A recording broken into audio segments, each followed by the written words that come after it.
Progress report March 5th. Dr. Strauss and Prof. Niemer say it don't matter about the ink on the cards. I told them I didn't spill the ink on them and I couldn't see anything in the ink. They said maybe they will still use me. I told Dr. Strauss that Miss Kenyon never gave me tests like that, only writing and reading. He said Miss Kenyon told him I was her bestest pupil in the Beacon School for retarded adults, and I tried the hardest because I really wanted to learn. I wanted it more even than people who are smarter even than me. Dr. Strauss asked me, how come you went to the Beekman School all by yourself, Charlie? How did you find out about it? I said, I don't remember, Prof. Nerma said, but why did you want to learn to read and spell in the first place? I told him because all my life I wanted to be smart and not dumb, and my mom always told me to try and learn just like Miss Kenyon tells me, but it's very hard to be smart, and even when I learn something in Miss Kenyon's class at school, I forget a lot. Dr. Strauss wrote some things on a piece of paper, and Prof. Nimmer talked to me very serious. He said, you know, Charlie, we are not sure how this experiment will work on people because we only tried it up to now on animals. I said, that's what Miss Kenyon told me, but I don't even care if it hurts or anything because I'm strong and I will work hard. I want to get smart if they will let me. They said they got to get permission from my family, but my Uncle Herman, who used to take care of me, is dead, and I don't remember about my family. I didn't see my mother or father or my little sister Norma for a long, long, long time. Maybe they're dead too. Dr. Strauss asked me where they used to live. I think in Brooklyn. He said they will see if maybe they can find them. I hope I don't have to write too much of these progress reports because it takes a long time and I get to sleep very late and I'm tired at work in the morning. Gimpy hollered at me because I dropped a tray full of rolls I was carrying over to the oven. It got dirty and he had to wipe them off before he put them into the bake. Gimpy hollers at me all the time when I do something wrong, but he really likes me because he's my friend. Boy, if I get smart, won't he be surprised? Progress report for Mer 6. I had more crazy tests today in case they use me. That same place, but a different little test room. The nice lady who gave it to me told me the name, and I asked her, how do you spell it, so I can put it down right in my progress report.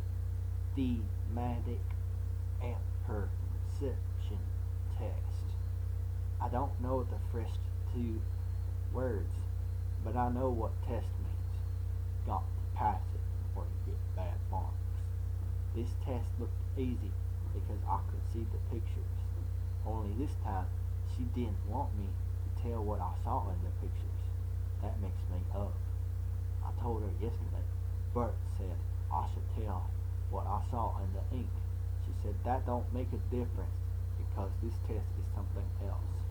Now you gotta make up stories about the people in the pictures. I said, how can I tell stories about people I don't know? She said, make believe. But I told her that's lies. I never tell lies anymore because when I was a kid, I made lies and I always got hit. I got a picture in my wallet of me and Norma, Uncle Herman, who got me the job to be janitor at Dormer's Bakery before he died. I said I could make stories about them because I lived with Uncle Herman a long time, but the lady didn't want to hear about them. She said this test and the other one, the raw shock. was forgetting personality. I laughed. I, I told her, for how can you forget? How can you get that thing from cards that somebody spilled ink on and photos of people you don't even know? She looked angry and took the pictures away. I don't care. I guess I failed that test too. Then I draw some pictures for her, but I don't draw her so good. Later, the other tester, Bert, in the white coat, came back. His name is Bert Selden. He took me to a different place on the same fourth floor in the Beekman University. They said psychology laboratory on the door. Bert said psychology means mind and laboratory means a place where they make experiments. I thought he meant like where they made the chewing gum, but now I think it's puzzles and games because that's what we did. I couldn't work the puzzle so good because it was all broke and the pieces couldn't fit in the holes. One game was a paper with lines in all directions and told me that game in lots of boxes.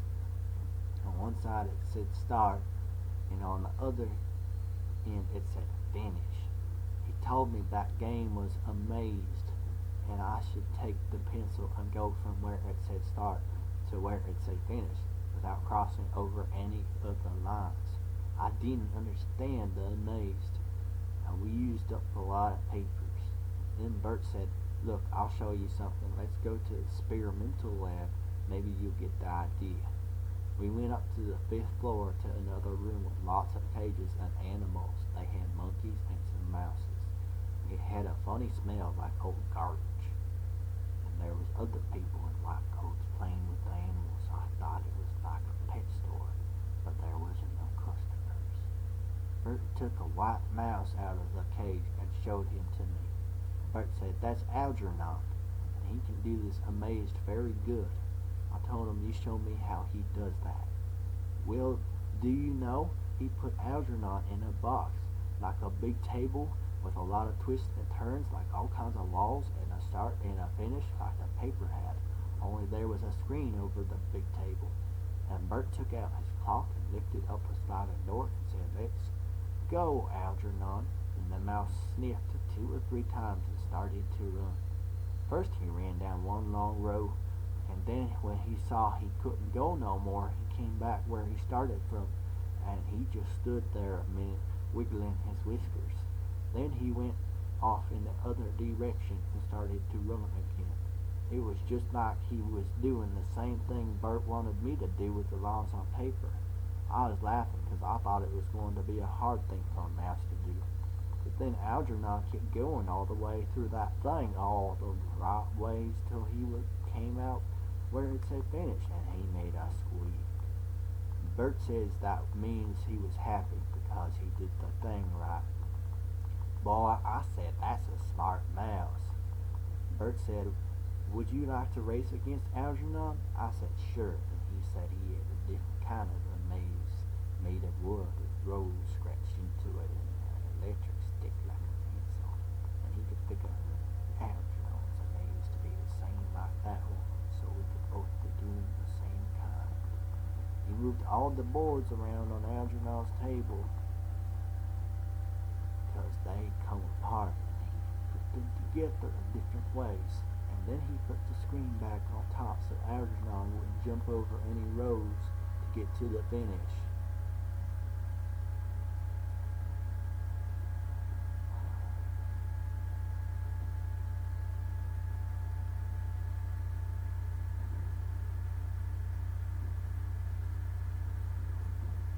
That's part 1 of this video. Part 2 will be filmed momentarily because I'm running out of time. So basically, he was about to go into a race against a mouse, Algernon the mouse, and he was, his mind was blown because the mouse just did a maze when he couldn't do a maze.